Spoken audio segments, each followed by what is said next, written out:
Canal muerto. Me llamo Oscar Quintero y fui policía municipal en Tepic, Nayarit. Estoy retirado, pero hay una madrugada de 2009 que no me deja dormir. No hubo disparos ni persecución, solo una llamada que nunca debió existir. En el parte quedó como servicio sin novedad. Para mí, fue el inicio de una mala sombra. Patrullábamos el sector oriente en la 2332. Mi compañera era la oficial Méndez, dura y metódica. A las 2:11 C4 reportó línea abierta con lamentos y golpes lejanos. El rastreo señalaba la colonia El Mirador, cerca de los tanques viejos de agua. Confirmé. Subimos por las calles de tierra. Los perros nos miraban en silencio. En lo alto, un fraccionamiento inconcluso se recortaba contra el cielo. La casa marcaba 2 pisos sin repello, porche con botellas de agua y monedas colgadas con hilo de pescar. Vibraban con el viento como si alguien hablara a media palabra. Había plumas en las jambas, cera pegada en el piso y olor a hierba quemada. Golpeé y di anuncio. Nadie respondió. Los perros que venían detrás se detuvieron justo antes de la sombra del portón. Uno se echó con un quejido. C4 pidió estatus. Reporté posible ingreso. La radio contestó con mi tono, negativo, 2332, no ingresen. Miré a Méndez. Señaló el display, canal 2, el que no usamos. Supuse cruce extraño y abrimos. Dentro, la temperatura era más baja. El polvo marcaba cada paso. En la sala había un altar con frascos. Dentro, cabellos, uñas, un diente de perro, cintas con nombres. Reconocidos apellidos de reportes recientes. En el suelo, un círculo de sal interrumpido por huellas descalzas pequeñas que entraban al pasillo. Del segundo piso descendía un llanto, como por un tubo. Subimos. En un cuarto había colchones apilados y botellas con líquidos turbios. En otro, ropa de niño colgada. Al fondo, el baño. Empujé la puerta con el antebrazo. La tina de cemento contenía agua negra a media altura. El espejo mostraba un nombre escrito muchas veces y medio borrado. La radio habló otra vez con mi tono, retírense.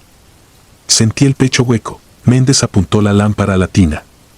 Por un instante vimos una cara sumergida, vieja e infantil, ojos abiertos, boca torcida. Se deshizo en ondas. Luego aparecieron dedos delgados, rozaron la superficie y dejaron una línea brillante. El olor cambió a metal. Pedimos apoyo. La señal cayó a cero. Sin canal, el llanto siguió ahí, lejos y cerca a la vez. Marqué al 066 desde mi teléfono. Contestó la misma respiración cortada de la incidencia. Detrás escuché una tos que yo conocía, la de un siniestro de 2007 en el centro, un hombre que se nos apagó en la ambulancia. ¿Era esa tos? Nadie me va a convencer de lo contrario. Seguimos el sonido hasta un cuarto con ventana al cerro. Una mesa escolar con cortes de cuchillo. Debajo, una caja con recortes de personas extraviadas y calendarios marcados. En el marco de la ventana, 4 marcas de uñas, como intento de trepar. El llanto se movió hacia la pared contigua, de golpe. Golpeé con la macana. Hueco. Con luz rasante vimos la costura de un falso enjarre. Méndez metió la punta y la pared se dio como costra seca. Salió un aire detenido y el olor que cualquier policía reconoce, cadáver viejo. Aseguramos y nos retiramos al porche. En ese segundo las botellas dejaron de vibrar. Un perro ciego se levantó y se pegó a nuestra pierna sin mirar la casa. Llegaron peritos y otra patrulla. Rompieron el muro completo. Detrás había un nicho pequeño con restos cubiertos de cal y tela. La calavera tenía dientes de leche. La mandíbula presentaba una fractura mal soldada. Mientras fotografiaban, pregunté por luz y línea. No había servicio activo, pero el tablero había registrado picos a la misma hora durante 3 noches. La línea estaba cortada y, aún así, C4 tenía grabada la llamada con lamentos. Pedí escucharla. Después del primer minuto sonó mi apellido y un retírense con mi tono. No lo dije por el canal oficial. El operador juró que la captura venía de un teléfono residencial sin corriente. El Ministerio Público ordenó el levantamiento. Lo demás fue trámite. Cerramos cerca de las 6. En el informe escribí lo justo, botellas, altar, círculo de sal, falso muro, restos, señal atípica, solicitud de apoyo sin respuesta. Firme. Algo en mí pedía dejarlo en blanco. No pude. Necesitaba que quedara. Un mes después demolieron la casa. El terreno quedó como un claro de tierra. Volvimos a pasar muchas veces. Nunca volvimos a oír perros. El viento ya no hacía hablar a nada. Una madrugada, antes del amanecer, nos detuvimos frente al claro. La radio encendió sola en Canal 2. Una voz como de cinta gastada dijo mi apellido. ¿Cambié de canal? La pantalla quedó muda. Encendí, apagué. Nada. Méndez no dijo palabra. Comimos en silencio y nos fuimos. Desde entonces pienso que hay servicios que son el residuo de lo que la gente dejó pudriéndose. Las casas chupan. A veces lo escupen en formas que nuestra cabeza llama fantasmas porque no tenemos otro nombre. Otras veces, cuando subo a mi azotea y veo los cilindros de agua contra el cielo de Tepic, escucho una vibración muy leve, como botellas movidas por un viento que ya no sopla. Nunca he vuelto a usar el Canal 2. Prefiero el ruido normal de la ciudad. Ese ruido te dice que el mundo sigue. Pude no escribir este relato. Decidí hacerlo porque los años borran detalles. Quiero que conste que un perro no cruzó la sombra de un portón, que unas uñas marcaron un marco de ventana y que detrás de una pared falsa hubo alguien que no alcanzó. Y quiero que quede registrado que una voz con mi tono ordenó nuestro retiro antes de que halláramos el nicho. No sé desde qué año ni desde qué cuarto nos llamaron. Solo sé que esa madrugada alguien pidió ayuda y alguien, con mi voz, intentó que no llegáramos a tiempo. En la agencia, al entregar cadena de custodia, el perito de guardia dijo algo que me heló el aire del cerro. Los dientes de leche en la calavera no tenían desgaste, parecían piezas colocadas a la fuerza, para un rito. En el sobre venían cintas con nombres repetidos, y uno aparecía 3 veces con letra. Al revisar la carpeta hallé que ese nombre correspondía a un reporte de niña extraviada en 2007. El resto era silencio, folios, sellos, fechas que caducan. La ciudad. Esa noche entendí que no todo busca justicia, a veces solo quiere seguir respirando en alguna parte del mundo.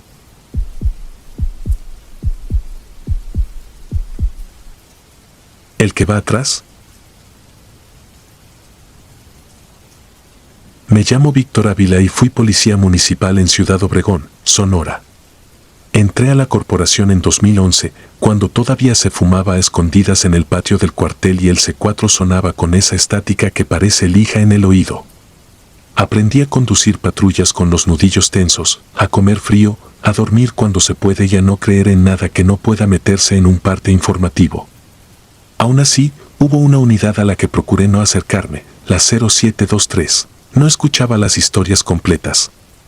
Cambiaba de mesa, hacía ruido con el portacargador, me ofrecía a lavar la unidad que me tocara con tal de no quedarme en el círculo de quienes contaban que la 0723 se llevaba sola a los canales o que regresaba con el tapete trasero mojado cuando no había llovido. Fantasías de turno, me decía.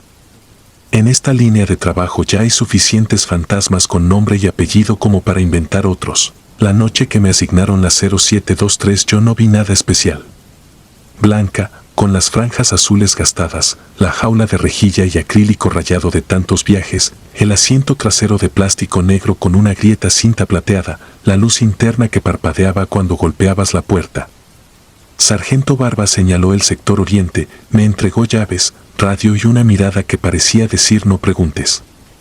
Mi compañera de turno era la oficial Baeza, recién cambiada de sector, de esas que sonríen con la boca, no con los ojos. Arrancamos a las 22:04. El tablero vibraba más de lo normal. Un zumbido agudo se colaba por la rejilla del aire acondicionado aunque estuviera apagado. Nada que no pudiera arreglar un taller. Hicimos el primer recorrido sin novedad, tiendas cerrando, perros ladrando a sombras, 2 borrachos que se despidieron con la mano como si fuéramos un taxi al que no pudieron subir. A las 0:37 C4 marcó un 10-16 en Prados del Tepeyac. Llegamos en 5. Una pareja gritándose con ese cansancio antiguo que siempre termina en empujones. Se controló, se firmó advertencia, cada quien a su lado de la puerta. Cuando volvimos a la 0723, el interior estaba empañado. No era frío afuera, Ya había visto eso en otras unidades por el cambio brusco de temperatura y el aliento. Lo raro fue el olor. No era a sudor ni a comida recalentada como suele pasar, era a agua vieja. Agua que ya tocó metal, tapete de goma, suela con tierra. Olía a canal, abrimos ventanas un minuto. Bajamos hasta la gasolinera de la Internacional y seguíamos con el olor pegado a la lengua. A las 2:11 recibimos un reporte por escándalo en Callejón Sin Nombre, cerca del Canal Bajo. Ingresamos. El callejón era una cuchillada entre tapias de bloc, apenas iluminado por un foco sin pantalla. Había 3 muchachos y un señor con el ojo hinchado. El señor llevaba las manos alzadas antes de que bajáramos. A veces la ciudad se cansa de sí misma y se entrega sin pelear. Lo esposamos a conductas y bebidas, lectura de derechos, y lo llevamos atrás. Yo manejaba. En el primer tope sentí lo que no quería nombrar, un peso que se corre. El señor iba a un lado, pegado a la rejilla. Ese desplazamiento no era de él. Alcancé a ver por el espejo cómo su espalda se separaba de la pared como si alguien se acomodara junto a él. Baeza me preguntó con la mirada. No contesté. Seguí, el olor a agua se intensificó. La luz interna, la que nunca sirve, prendió sola un segundo. En el acrílico de la jaula, de nuestro lado, quedó un óvalo opaco. No era mano. Parecía una frente. El detenido empezó a respirar por la boca, rápido. No lo culpo. Entre esa oscuridad plástica, el sorbo metálico del olor y la idea de estar con alguien más aunque no lo veas, cualquiera se ahoga. Mantuve rumbo al centro de detenciones. En cada esquina, el radio tronaba con estática. Las claves llegaban con una vibración como de agua golpeando micrófono. Baeza llamó a C4 para avisar traslado. Nadie contestó. Lo intentó 2 veces. A la tercera, escuchamos una voz vieja, apenas un hilo, que dijo un número que no tenía sentido, 0723. No fue quien atendía. No fue nadie. Levanté el pie del acelerador. No soy valiente a ciegas. Quise detenerme en un oxxo, sacar al señor, respirar otra vez aire con polvo, meterle patadas al miedo en el pecho. El volante se puso duro. No fue fantasía. El servo funcionaba, la dirección respondía, pero era como manejar con 2 manos y alguien más empujándote hacia la derecha. La 0723 se inclinaba hacia el Canal Bajo, apenas 2 cuadras adelante. No aceleraba sola, pero su peso iba en esa dirección, como si recordara. Di intermitentes, paré a media calle. Baeza bajó por su lado. Yo me quedé un segundo con los dedos en el aro del volante. En el asiento trasero, el señor empezaba a llorar sin vergüenza. Con los hombres adultos hay 2 llantos, el que se aguanta por orgullo y el que sale cuando creen que no hay nadie a quien demostrarle nada. Era el segundo. Dijo, muy bajo, que no lo metiéramos con el que ya va.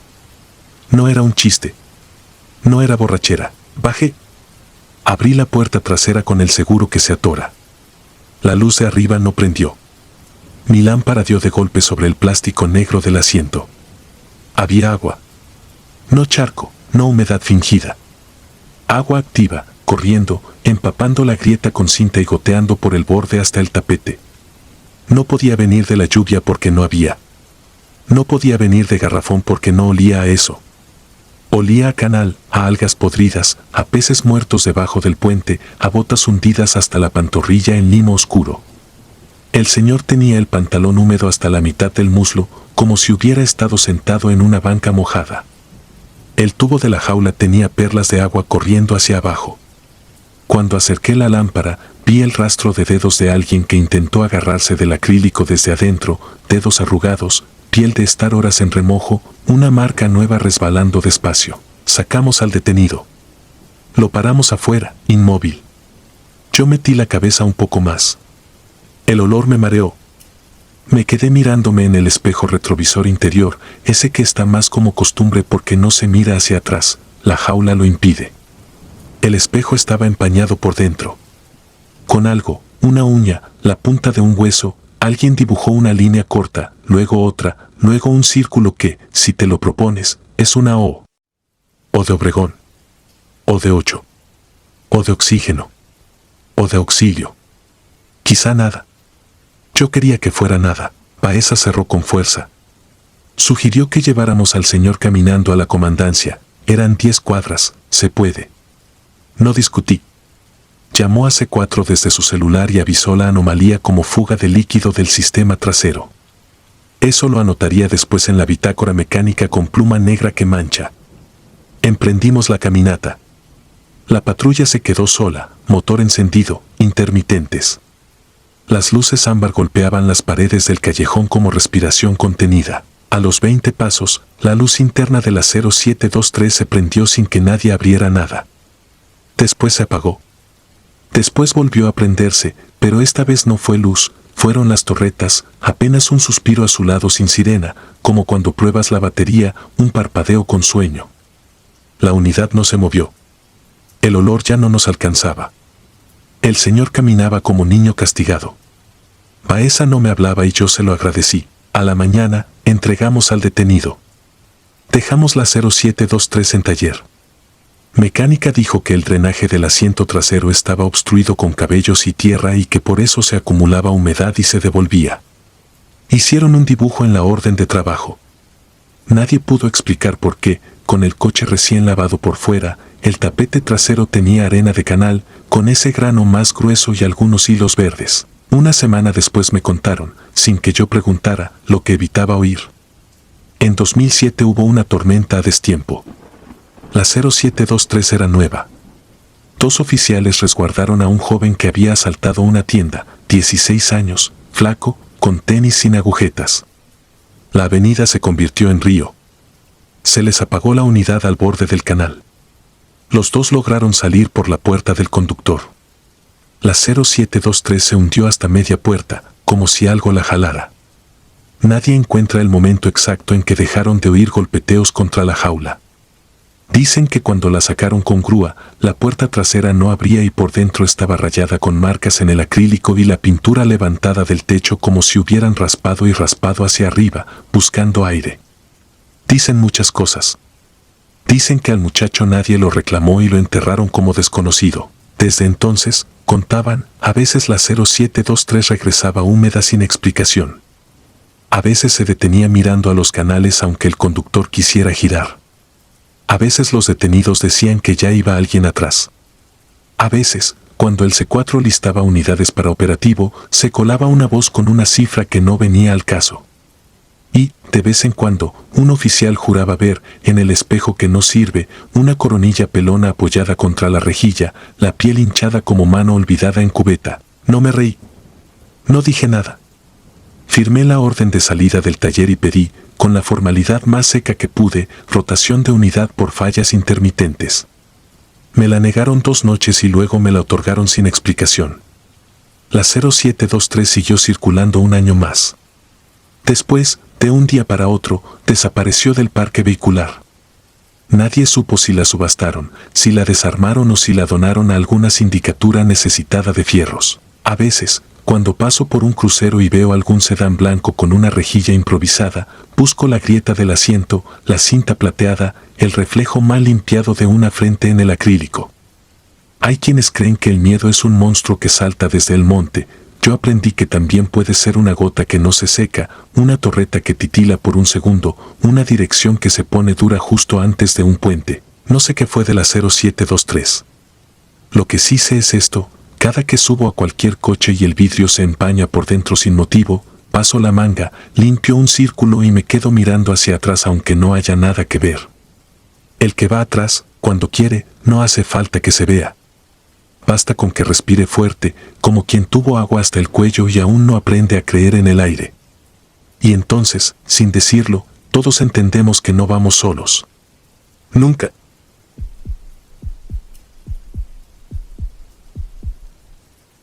Frecuencia muerta.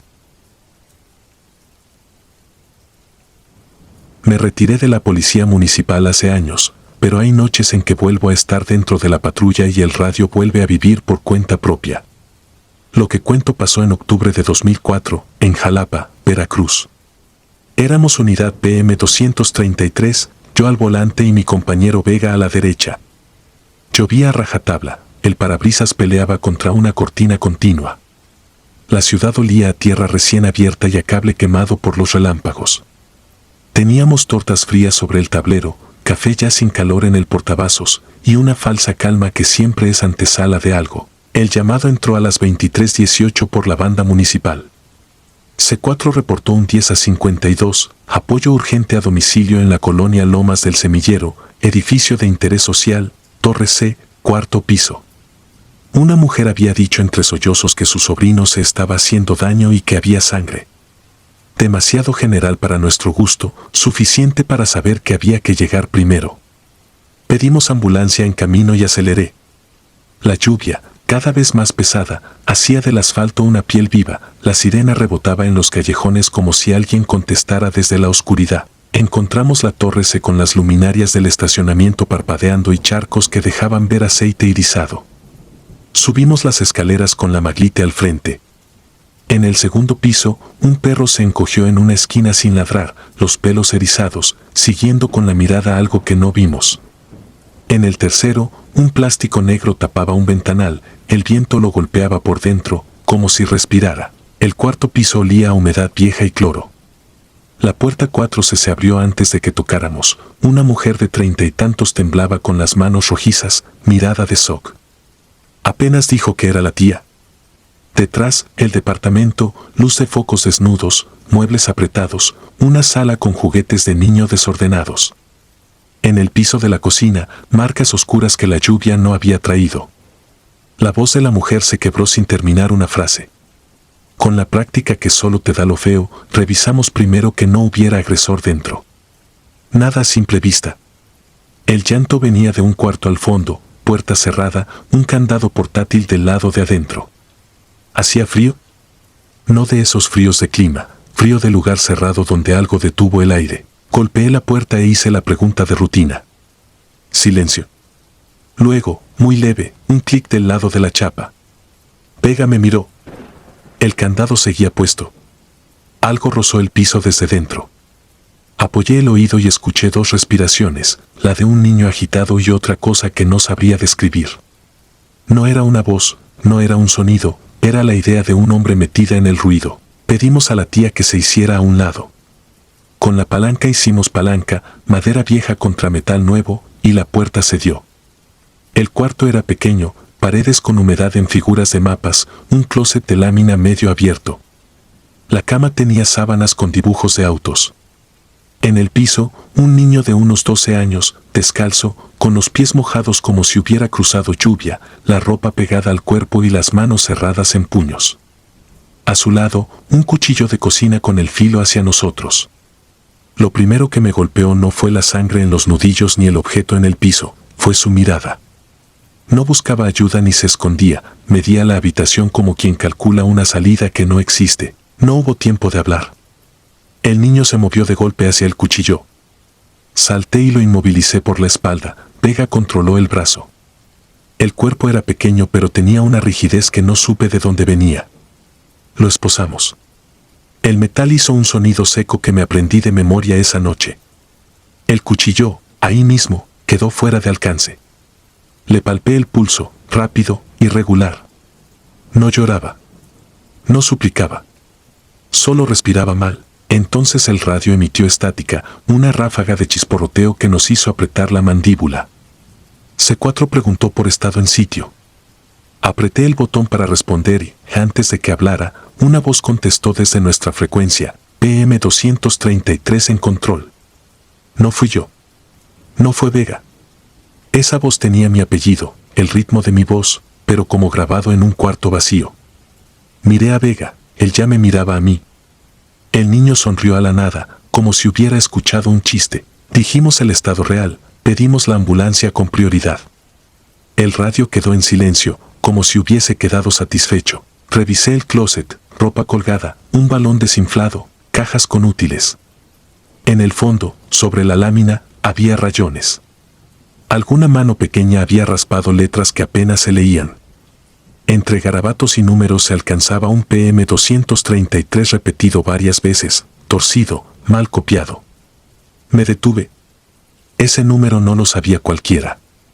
Visto de reojo, parecía escrito con la punta de una llave. Pasé el dedo, El metal había arrancado pintura. La tía seguía en la sala, sin acercarse, murmurando palabras sueltas.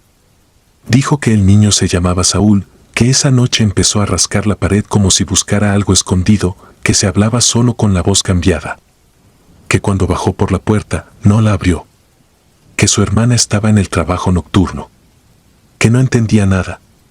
Por la ventana abierta se escuchó un trueno que caminó la colonia como un animal grande. Saúl nos miraba sin parpadear, con la cabeza ladeada como si calibrara un sonido detrás de nosotros. Le pedí su nombre y su edad, no contestó. El cuarto olía a hierro y a lluvia. La ambulancia tardaba. Revisé el cuerpo del niño buscando heridas. Tenía marcas antiguas de rasguños en los antebrazos, los pulgares con la piel comida. En la planta de un pie, lodo. Lodo fresco. Subimos al cuarto por escaleras interiores sin lodo, sin charcos. Ventanas con rejas. Yo mismo había visto el descanso limpio. Vega también lo notó. Nadie dijo nada. El radio volvió a emitir ruido, corto, como si una mano pegajosa tocara y soltara el botón. Una respiración, la mía, salió del altavoz sin que yo lo accionara. Luego, un susurro. No era una palabra clara. Era la forma de mi nombre apretada dentro de la estática. La maglite se me humedeció en la palma. El niño sonrió por segunda vez. La sonrisa no era de niño, era una máscara. La ambulancia llegó con el ulular amortiguado por la lluvia. Subieron con camilla, oxímetro, guantes nuevos. Hicimos protocolo, esposas por seguridad, traslado al hospital, aviso al Ministerio Público para valoración. Mientras los paramédicos trabajaban, noté que Saúl seguía mirando el closet y, ya de pie, marcaba con el tacón un ritmo sobre el piso. Tum tum. Tum tum. Lo mismo que hacía el plástico del ventanal del tercer piso cuando subimos. El mismo golpe del viento por dentro. En el hospital no encontraron lesiones graves más allá de cortadas superficiales y la mano inflamada. La prueba de sustancias resultó negativa. Salud Mental recomendó valoración, pero no halló cuadro claro. Lo de siempre, ni sí ni no, a la deriva. Tomamos la declaración de la tía. Dijo que hacía semanas se escuchaban pasos en el pasillo a medianoche, que los platos vibraban en el escurridor, que el niño empezaba a quedarse mirando las esquinas con miedo y luego con una quietud que no era de él. Dijo que una vez lo sorprendió hablando como hombre adentro del closet. Dijo que lo del cuchillo fue el colmo. Ella misma llamó entre gritos cuando vio la sangre. Esa noche, de regreso a la base, Vega abrió la libreta para el parte y me dejó el espacio de redacción. Escribí lo básico: hora, domicilio, aseguramiento del menor, traslado, objetos localizados. Cuando llegué a la parte de observaciones, dudé.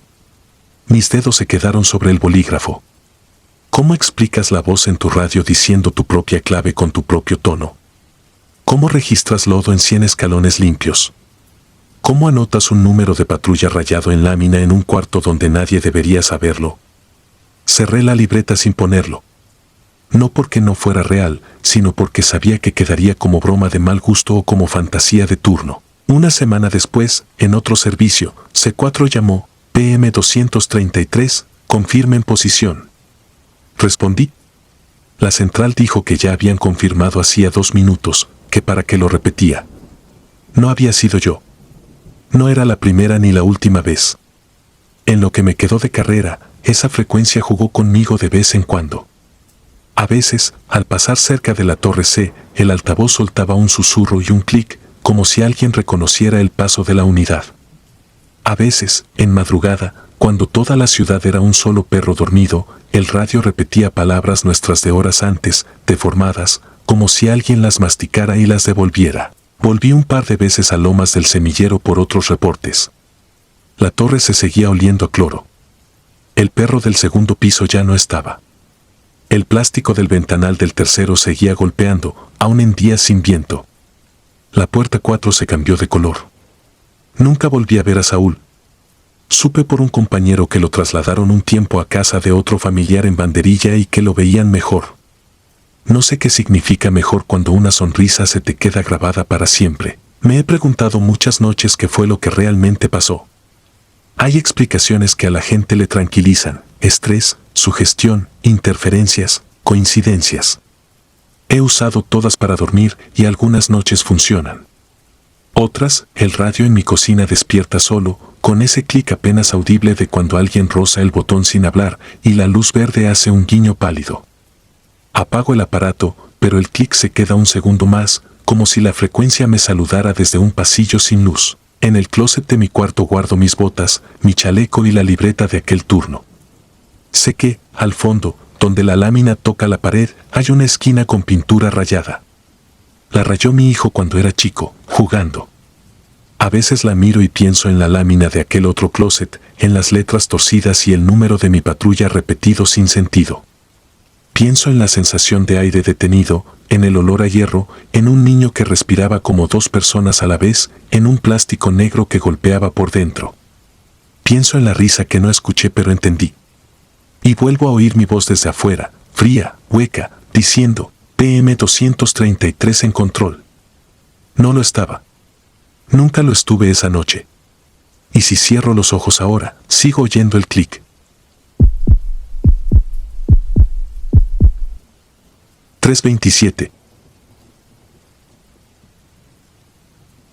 Nunca quise contar esto con mi nombre porque fui policía municipal y aprendí a guardar lo que nadie quiere oír. No busco crédito ni disculpas. Solo necesito dejarlo por escrito para que, si alguien vuelve a entrar ahí, lo piense dos veces. Ocurrió en 2016, en Escuinapa, Sinaloa, en turno de noche. Mi compañero era Ríos, prudente y metódico. Esa madrugada aprendimos que hay lugares donde ningún manual alcanza. A las 3:27 marcó C4. Reportaron luces y movimiento dentro de la planta tratadora de La Palma, cerrada desde un huracán. El folio venía de un número que no existía en el sistema. Llamaron a servicios públicos, nadie contestó. Íbamos cerca y nos mandaron. La patrulla avanzó por el camino viejo. Los faros cortaban la llovizna. 2 perros se quedaron inmóviles en el terraplén, sin ladrar. La reja tenía candado, pero la cadena estaba limpia. Cortamos por protocolo y empujamos. Adentro, el generador encendió sin que tocáramos nada. No rugió, respiró. El aire olía a cloro viejo y metal. Las lámparas de sodio parpadearon naranja. La maleza nos pegaba en las piernas. Las piletas abiertas parecían quietas, aunque una piel de ondas finas temblaba sin viento. Vi huellas sobre el polvo húmedo del pasillo metálico, descalzas, pequeñas, muy marcadas. Entraban por donde rompimos y terminaban en la base del tanque elevado. No seguían a ningún lado. En la escalera había gotas que parecían aceite, pero eran agua que subía. Toqué un peldaño y la gota trepó al siguiente, lenta, como si el hierro sudara hacia arriba.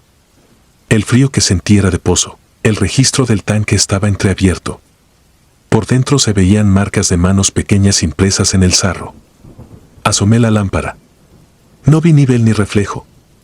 Vi la curva seca del acero y un goteo que ascendía, se pegaba a la tapa y desaparecía.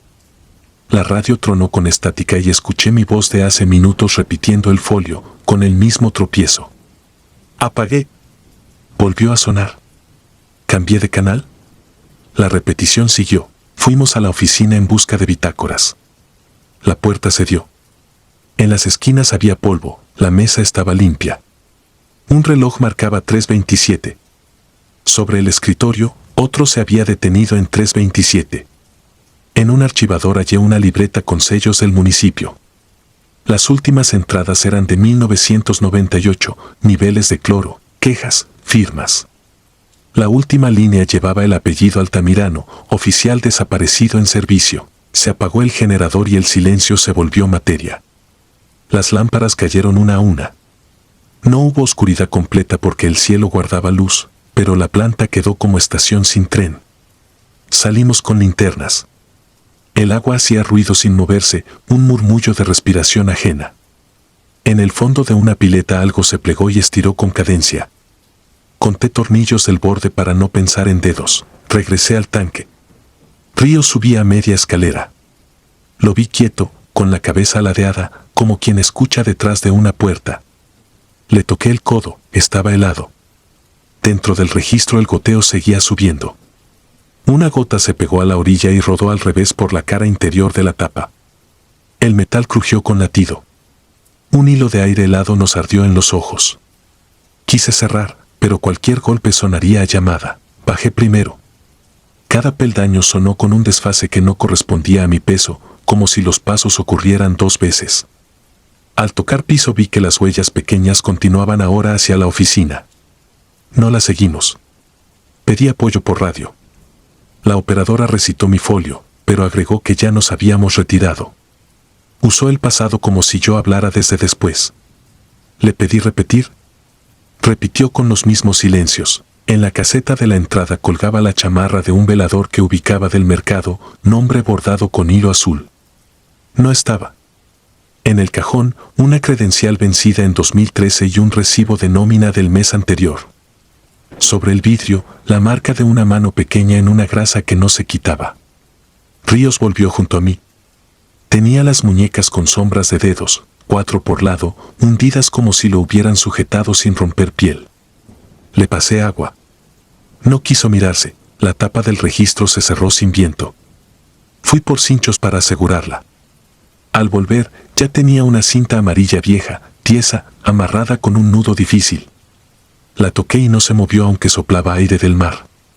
No olía a plástico al sol, olía a cuarto apagado. Apreté el nudo por terquedad hasta sentir que algo me apretaba de vuelta en el pecho. Solté y respiré despacio. Nos retiramos sin sirena. Redactamos el parte como se escribe cuando no quieres que te manden a evaluación. Cadena cortada por prevención, inspección negativa, probable desperfecto eléctrico, se solicita intervención de servicios públicos. Al día siguiente pregunté por el velador. Me dijeron que ese puesto no existía desde 2013 y que la planta llevaba años cerrada y sin llaves. Pregunté por Altamirano. Un veterano se santiguó. Dijo que su unidad reportó 10 a 97 en planta y después solo ruido. Ríos pidió la baja meses después. Yo seguí un tiempo. Cada vez que pasaba por el camino, los relojes del tablero parpadeaban 3:27 durante un instante, aunque fueran las 9. Cuando vendieron el tanque como chatarra no sentí alivio. Hay silencios que no terminan con mazos. Hay lugares que, aunque los desmontes, quedan en la costumbre del trayecto y en la electricidad. Aprendí a no mirar el baldío. Ahora escribo esto porque, de madrugada, la radio local interrumpió un bolero viejo con nuestra clave y el número de nuestra unidad en una voz que no era la del locutor. Tenía entonación de parte de rutina y la respiración cansada de alguien que sube y baja escaleras. Se coló un minuto de estática como lluvia fina. Luego el programa siguió sin comentario. Miré el reloj. Eran 3:27 exactos. Me quedé sentado con el uniforme que ya no uso. No pretendo explicar nada. La academia enseña armas, tránsito, detenciones. No enseña a reconocer los puntos donde las cosas dejan de obedecer. En esos lugares el oficio no es resolver, es retroceder a tiempo. Si alguien lee esto y cree que una planta abandonada es solo tubos y válvulas, que recuerde algo sencillo, cuando la hora se repite exacta, cuando la gota sube, cuando la radio pronuncia tu nombre con una voz que no conoces, no intentes cerrar la tapa.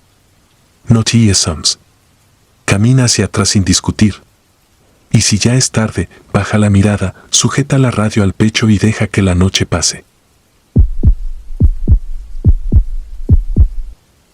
Patrulla 27. Soy policía municipal desde 2013. Lo que voy a contar ocurrió una madrugada fría en San Lucas del Norte, un municipio de Zacatecas donde las calles cambian de nombre con cada administración y los postes alumbran lo justo para que el miedo vea por dónde caminar. Yo iba de conductor en la patrulla 27, con Villeda de copiloto.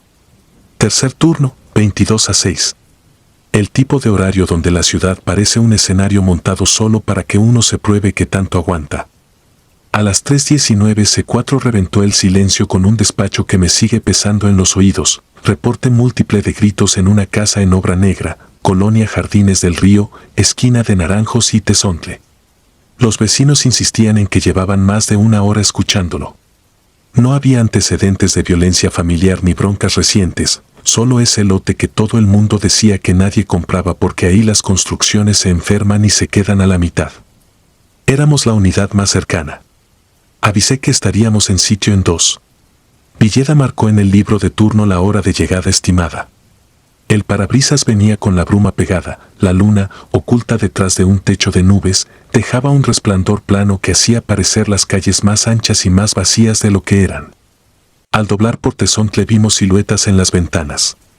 La gente asomada, en bata, con los celulares apretados como escapularios. Frené frente al lote.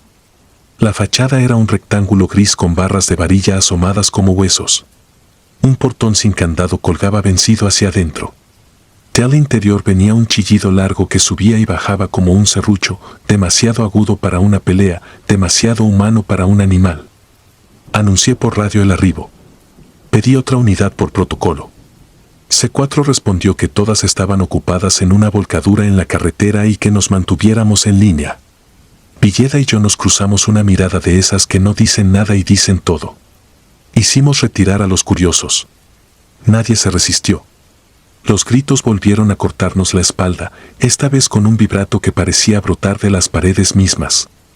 Entramos con linternas y arma baja. El olor fue lo primero, humedad de cemento, agua estancada y un resto de amoníaco que hacía picar la nariz. El piso estaba cubierto de polvo y fragmentos de tabique. En ese polvo había pisadas descalzas pequeñas, algunas superpuestas, como si hubieran caminado en círculos. Avanzamos por el pasillo principal. A la derecha, un cuarto con sacos de mortero rotos. A la izquierda, una escalera sin barandal. El grito se apagó al primer haz de luz. Quedó un eco breve que se perdió en la bóveda del techo sin repellar. La planta baja estaba vacía. Lo único fuera de lugar, un plato de plástico con agua limpia y una cobija enrollada en la esquina, como si alguien hubiera intentado hacer un nido improvisado. Hicimos un barrido y subimos. En el descanso, el radio metió interferencia. La estática formó palabras que no reconocí de inmediato. Villeda dijo que a él le había parecido oír nuestra clave y mi apellido, pero aceptó que podía ser su gestión. En el segundo nivel la cosa empeoró. Era un espacio abierto, 4 muros a medio aplanar. En el centro, un círculo de ceniza y cabello quemado. Alrededor, manchas de vela corridas como lágrimas en los tabiques. Sobre una pared, letras torpes con pintura roja formando una frase inconclusa y varias horas escritas con marcador negro. 1:12, 2:7, 3:14, 3:27, 3:33. Yo miré el reloj, 3:21. No me gustó que uno de esos tiempos coincidiera con nuestro arribo. Alguien había dejado un teléfono sobre un tabique. Pantalla rota, sin chip, modo avión. Aún así, reproducía en bucle un audio con voz de mujer gritando. Era claro, los primeros reportes escucharon ese audio, quizá para atraer. Tomé el aparato, el archivo marcaba fecha de 2 noches atrás. Lo paré. El silencio cayó con un peso que dobló el aire. Entonces, desde el baño sin azulejo, surgió un quejido distinto, un arrastre húmedo contra la losa. Villeda caminó hacia allá. Pasó su luz por la puerta. No había nadie. El quejido continuó, pero ahora detrás de nosotros, en el hueco de la escalera. Giré rápido. Otra vez nada. Solo polvo agitado y ese olor nuevo, un aliento metálico como de cables recalentados. Pedí refuerzo de nuevo. El despachador dijo algo que me heló. En la bitácora, según él, la patrulla 27 ya había estado en ese domicilio a la 1:12, sin novedad, y había liberado. Le respondí que eso era imposible, que a esa hora perseguíamos una moto robada en San Isidro. Hubo silencio. Dijo que confirmaría y se cortó. Villeda me clavó la luz en la cara un segundo, como para asegurarse de que yo era yo. Bajó el haz. Volvió a oírse el arrastre, ahora más cerca, como si subiera un tercer par de pasos invisibles. Nos pegamos muro y avanzamos hacia el extremo donde faltaba colocar las ventanas. Afuera, el viento soplaba desde el río. El frío entumecía los dedos dentro del guante. En la orilla, bajo la luz naranja de un poste, un perro flaco nos miraba fijamente, las costillas le hacían sombra. Aulló sin abrir la boca. Sentí un pequeño clic en el oído, como cuando uno pone una concha y oye su propia sangre. Mi radio soltó mi voz con medio segundo de retraso. Lo juro. Dijo mi clave, mi nombre y la frase sin novedad. No la había dicho. Me tembló el estómago. Villeda señaló el piso. Entre nuestras huellas habían aparecido otras, muy claras, descalzas y apuntando hacia nosotros. La distancia era la de un adulto, tal vez una mujer por el tamaño, aunque eso no importaba ya. No había dónde esconderse. No había sombra donde cupiera un cuerpo. Sin embargo, cada pocos segundos las huellas nuevas avanzaban media pisada, como si las estuvieran imprimiendo desde abajo. Decidimos retirar. En la escalera, el mismo chillido del audio reventó sin teléfono. Vino de la planta baja, del costado donde estaba la cobija. Esta vez traía un desgarramiento que quitaba oxígeno, como un canto de óxido. Bajamos de 2 en 2 peldaños. Lo que encontramos nos afinó el miedo. Sobre la cobija había un radio idéntico al nuestro, con el mismo número de serie pegado con etiqueta. Encendido. Emitía estática que subía y bajaba como respiración. No era un reflejo. Era el mismo aparato que yo traía cruzado en el pecho. Lo tomé. ¿Pesaba frío? Lo acerqué al mío. Ambos dieron un chasquido a la vez y se quedaron mudos. La puerta del frente estaba cerrada. Antes colgaba hacia adentro, ahora encajaba como si jamás la hubieran pateado. Empujé. No se dio. Villeda intentó con el hombro. Nada. Avanzamos al patio trasero para saltar la barda. Al cruzar por la habitación de los sacos, el plato de agua amaneció turbio y en la superficie flotaba un juguete viejo, un militar de plástico de esos verdes, pero pintado con spray azul marino, sin cara. Con una letra B tallada en la base. Villeda se quedó mirándolo como si hubiera encontrado una foto familiar. Volvimos a la escalera. El tercer par de pasos subía delante de nosotros y sonaba con polvo. No había nadie, pero levantaban pelusas invisibles. Arriba, las horas en la pared habían sumado una nueva, 3:33. Faltaban un par de minutos. Sentí la certeza de que algo estaba esperando que ese número se completara. No por brujería de película, ni por historias de internet, sino por una lógica rara que se había apoderado del lugar. La misma lógica fría que a veces hace que dos autos se topen en una intersección vacía porque comparten un error en el tiempo. Le pegué con la macana a la cerradura de la puerta del frente hasta que la madera cedió. El viento entró como un animal. A esas alturas, el grito ya no pertenecía a nadie, resonaba por el hueso de la casa y por dentro de uno. Salimos a la calle. El perro seguía ahí, pero ahora miraba hacia adentro, como si nosotros hubiéramos quedado del otro lado del vidrio. Los vecinos no estaban. Ventanas cerradas, ni un reflector prendido. Las nubes se habían estacionado arriba del lote y se tragaban la poca luz. A lo lejos se oían sirenas de la volcadura. Nadie venía. C4 regresó con voz de sueño. Confirmó lo inexplicable. A la 1:12 una llamada de mi radio, con mi voz, informó sin novedad desde ese domicilio. Me pidió que no insistiera, que quizás se mezclaron registros por la emergencia de la carretera. Dije que quedaba en verificación. Miré el reloj, 3:32. Villeda me pidió con un gesto que no midiéramos nada más. Asentí. Acordonamos sin cinta, solo con el patrullero colocado en diagonal. Me fui a la libreta. Escribí lo justo, ruido, probable broma, domicilio en obra. En la última línea, casi sin voluntad, anoté el número que más tarde busqué en el expediente, B27, un policía de hace años que desapareció en esa colonia en medio de una guardia sin reporte. No era superstición, era papel frío en un archivero. Su nombre se parecía al mío. Su radio, según la foto de la investigación, tenía una etiqueta blanca con tinta corrida. Igual que el que había encontrado en la cobija. Regresamos 2 veces en la misma semana con personal de obras públicas y un comandante. No hallamos a nadie, solo grafitis nuevos y basura. La casa se fue pudriendo con las lluvias. 6 meses después la demolieron. Pensé que con eso se iría el eco. Me equivoqué. De vez en cuando el turno cae pesado y la ciudad se queda sin perros, C4 tira a la misma ubicación para una verificación por gritos. Y si uno contesta, casi seguro su propio radio devuelve su voz con medio segundo de retraso, como si alguien lo estuviera escuchando desde un escalón más arriba, en una marcha que no termina jamás. Sigo en la municipal. No soy creyente de milagros ni de leyendas, pero desde aquella madrugada camino distinto los interiores en obra. Evito las paredes con horas escritas. Reviso 2 veces las etiquetas de los radios. Cuando me toca patrullar jardines del río bajo lluvia y espejo negro sobre el asfalto, acelero apenas al pasar por Naranjos y Tezontle. No por miedo a los gritos, que al final son solo aire vibrando, sino por esa otra cosa que se queda cuando el edificio se cae, la certeza de que hay lugares donde el tiempo se dobla. Y que en ese doblez alguien nos está esperando para decir con nuestra boca que no pasa nada, que el sitio está limpio, que podemos irnos, aunque no sea verdad. Y nosotros firmamos, cerramos la libreta y seguimos la ruta creyendo que eso basta para dejar algo atrás. No se deja. Nunca se deja. Si disfrutas de los relatos, te invitamos a apoyarnos con un like y un comentario, ya que eso nos ayuda muchísimo. Además, si aún no estás suscrito o suscrita, te animamos a formar parte de la comunidad del terror. Muchas gracias por escucharnos y por tu apoyo.